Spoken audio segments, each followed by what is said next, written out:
Alright guys, just another quick reaction.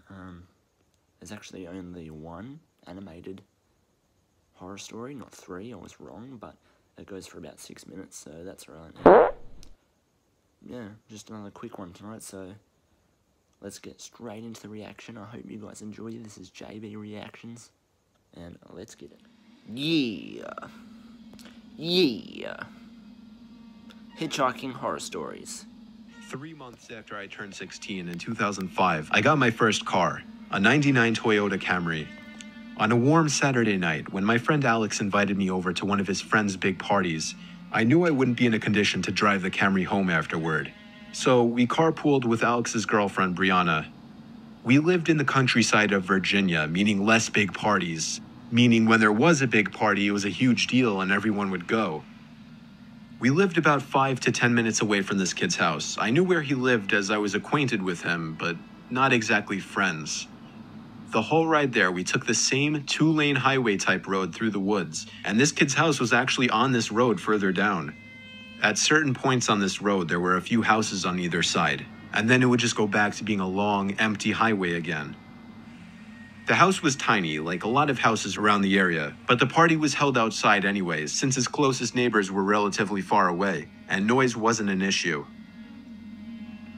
I'll skip most of the party up until the point that Brianna, who was supposed to be our designated driver, had to suddenly leave for a small family emergency.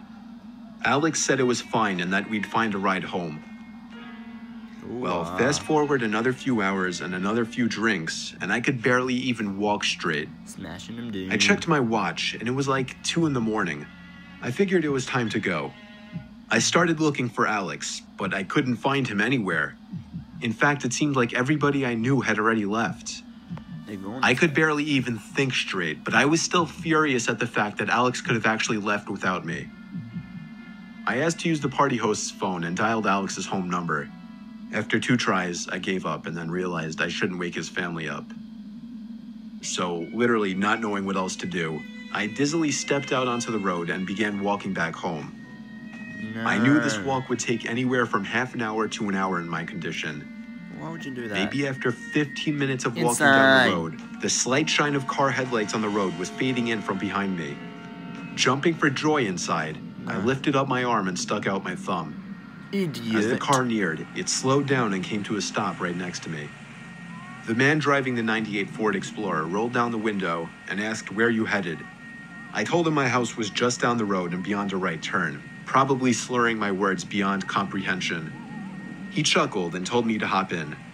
I thanked him and joyously hopped into the truck.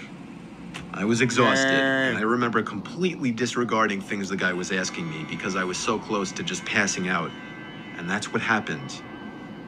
The memories of being in that truck turned to a fog, as I'm sure I passed out.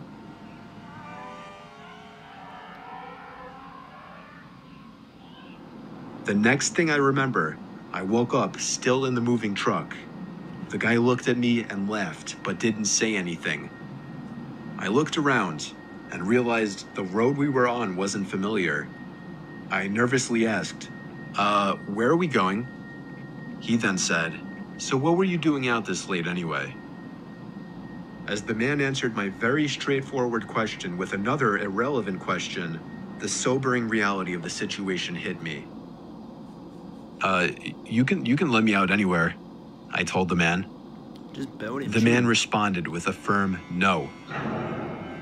I felt like throwing up as he said that. No, I really actually felt like I was going to throw up. I started to gag as I felt more and more nauseous by the second. The man took his eyes off the road to look at me, and that's when I thought of the perfect distraction. I turned in his direction as I continued to gag, and he started to kind of lean away and slow down the car. Thankfully, I drank as much as I did because I finally threw up and made a point of doing it all over the man's lap.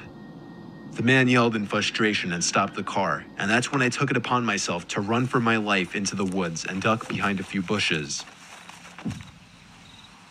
The man came following into the woods with a flashlight, and on 2 separate occasions, he shined the light straight over me without noticing. Eventually, I heard his footsteps walk even further into the woods past me. That was when I ran back to his truck, but unfortunately, he was smart enough to lock it. By some miracle, I saw another car approaching in the distance, and I ran out into the middle of the street, waving my arms like a lunatic. The car tried to avoid me, but I wouldn't let it. They were forced to stop, and I yelled at them to help me before they came back.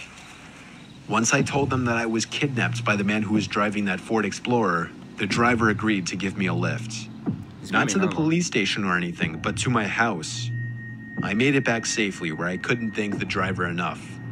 I immediately woke up my parents and told them. My dad wanted to know if I got his tag number, and then I felt like punching myself in the face. I failed to get the simplest information from the guy that would have allowed me to actually properly report him. All I knew was that he drove a faded blue '99 Ford Explorer. I made sure to give Alex a piece of my mind, and part of me always held a grudge against him ever since, just for abandoning me at a party without telling me. I haven't seen him in 4 years now, however, and this was actually the first time I even thought about this incident for almost a year now. As time goes on, even the worst of memories may start to fade, but after writing this to share with the internet, it's once again fresh in my mind. Fuck that. Alright guys, well, there's your reaction. Sorry I didn't talk much, and I was intrigued in the story. I was scared.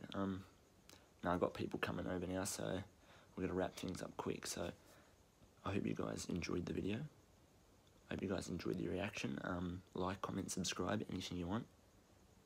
And I'll see you maybe tomorrow. Yeah, it'll be tomorrow. I'll see you tomorrow on Jobless Vlogs.